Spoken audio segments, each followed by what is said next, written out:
Alfred Kinsey took away my innocence that I didn't even know I had. This woman, under the assumed name Esther White, says she is a direct victim of Dr. Alfred Kinsey's. Her grandfather, who went to college with Dr. Kinsey, helped Kinsey gather data on the sexual behaviors of children. When I was about 3 or 4, my grandfather molested me. And I didn't understand. He was angry at me and said, "Don't you ever tell your grandmother or your mother." I was conditioned to believe that the things that he did were loving and caring things. He was calling it lovemaking. I know now that it's molestation. I was constantly afraid because I didn't like what was being done. It was something I had to do because I had to be an obedient child. But I didn't like doing it, and there were times I went into convulsions. Esther remembers being questioned by Kinsey and members of his research team in her grandfather's home. I was told that this was a very important meeting, and I was going to meet a very important man, and that he was going to ask me some questions, and that I was to answer them correctly. And the questions would be, are you happy with your family? Do you love your daddy? And as they were about to leave, my grandfather reminded Alfred Kinsey that, what about the check? And Mr. Kinsey said, "Oh, I almost forgot. I had the check made out to you and your son because I didn't know which way you would want to split it." I saw the check. I saw Alfred Kinsey hand that check to my grandfather. According to the Kinsey Institute's own figures, between 317 and 2,035 children were used in these types of sexual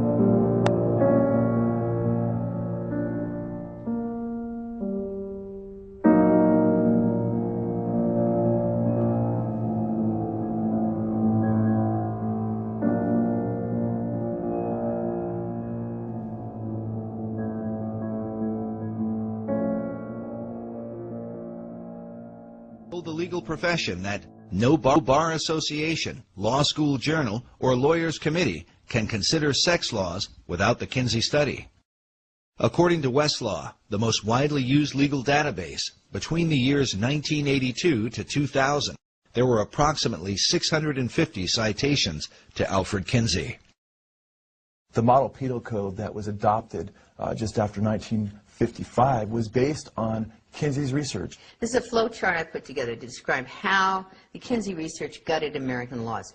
Through the American Law Institute, ALI, the American Law Institute Model Penal Code, 1955. That was where protections were then removed for women and children from the American law system. The U.S. justice system from 1948 to today, that's what this is about. After publishing his reports, Kinsey traveled the country, giving lectures at universities and testifying before lawmakers. He was received as the leading scientific expert in the world on human sexuality. In particular, he discussed laws concerning sex offenders and the education of children. Of children, he said 100% are orgasmic from birth. Therefore, children can benefit from sex with adults and even incest, which is illegal, so we need to lower the age of consent. He was working toward making everything legal, but that's all right. Children need early explicit school sex education since they're sexual from birth, which was illegal at the time. Now it's everywhere. They need masturbation and hetero and homosexual acts to be taught to them, which was illegal, and now it's being taught. And about parole, Kinsey said that sex offenders rarely repeat sex crimes. Therefore, all sex offenders should be paroled, which is exactly what started to take place.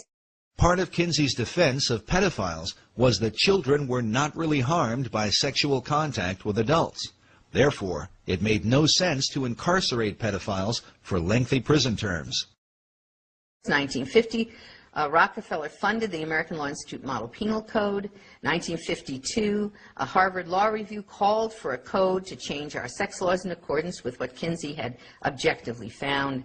And then in 1955, the code was created and sent out to all legislators in the country via these important people, judges, lawyers, sociologists, lawyers, and so forth. And from there, that went, the ALI model, the sex offenses section, sent to states all over the country, adopted all or in part beginning in 1956 here and moving on to Illinois, to Minnesota and so forth, and all other states of the Union. As Dr. Reisman noted, the Model Penal Code was financed by the Rockefeller Foundation. Not coincidentally, the Rockefeller Foundation also financed the research of Alfred Kinsey. In the 1950s, a congressional committee was formed under Congressman B. Carroll Reese to investigate the influence of the large tax-exempt foundations, including Rockefeller's Hardy. It's abundantly clear as you go into it that there was a very large social agenda. He didn't just want a greater tolerance and sanity from understanding the facts of sex. He thought it was quite monstrous the way homosexuals were regarded. In general, there was a very powerful social agenda, which is perfectly plain when you read the book, from the polemic right the way through it, and was perfectly plain at the time to the people who worked with him. When the Kinsey reports were published, they shocked the country, because the behavior that Kinsey described did not at all represent what most Americans believed about their own sexuality. Consider that Kinsey was documenting the behavior of the World War II era, those that Tom Brokaw called the greatest generation. Among Kinsey's more controversial claims is the idea that 10% of American men were fully homosexual for at least 3 years of their life, while 37% of American men had engaged in homosexual contact to the point of orgasm at least once in their lives. Later studies would place those numbers much lower, with only 1% of men in the U.S. claiming to be homosexual, while only 2 to 3% admitted to some kind of homosexual activity in their lifetime. Nevertheless, Kinsey's data was seized upon by men like Harry Hay, who read the Kinsey reports, left his wife and children, and went on to found the gay rights revolution that began in the 1960s. To this day, the gay rights movement is largely based on Kinsey's data.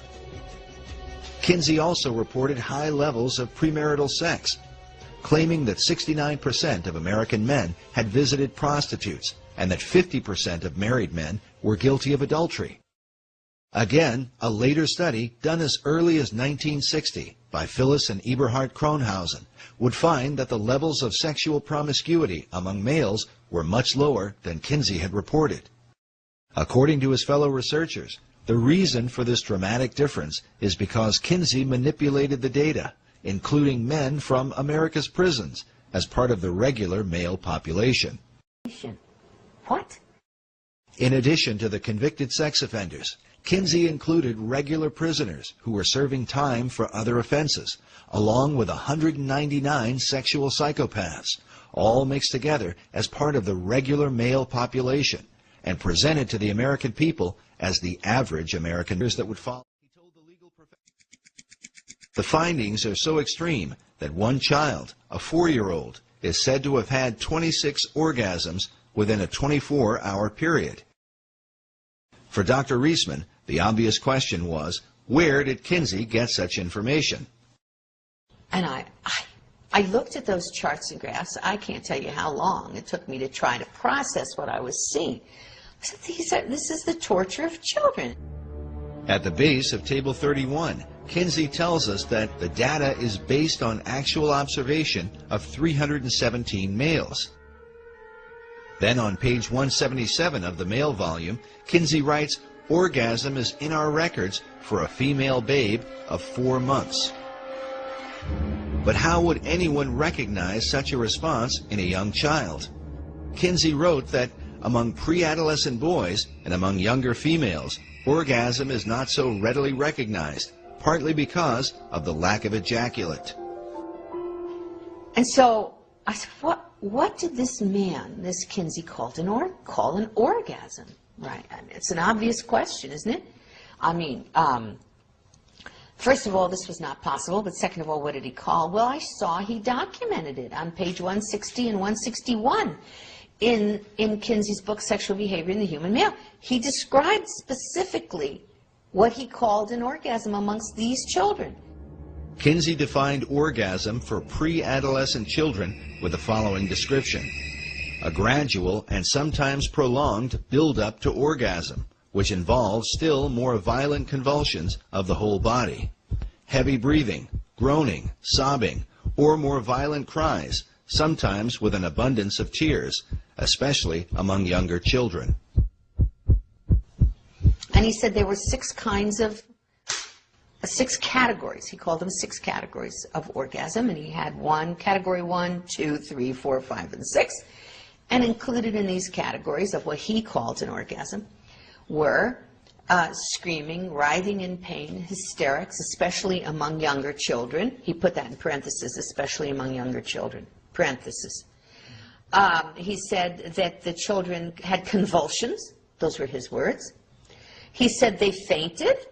He said they struck the partner. He called it the partner. This is the man who's raping the child. Okay. They struck the partner and tried to get away. And he said that those were all examples for him, of orgasm. Kinsey made it clear that this data was supplied by adult observers, who were defined as pedophiles by Kinsey's own team members, as you will hear later on. Kinsey wrote, "Some males suffer excruciating pain and may scream. The males in the present group, by which he meant pre-adolescent boys, become similarly hypersensitive before the arrival of actual orgasm, will fight away from the partner, and may make violent attempts to avoid climax, although," he said, "they derive definite pleasure from the situation." Kinsey biographer James H. Jones was a 1998 Pulitzer Prize finalist for his biography on Kinsey. In the Yorkshire documentary, Jones had this to say about Kinsey's description of child orgasm. If you read those words, what he's talking about is kids who are screaming, kids who are protesting in every way they can the fact that their bodies, that their persons are being violated. At that point, reading that, I said, the only person who could write that would be, number one, a pedophile or a pederast, because these were boys. It was homosexual abuse of boys.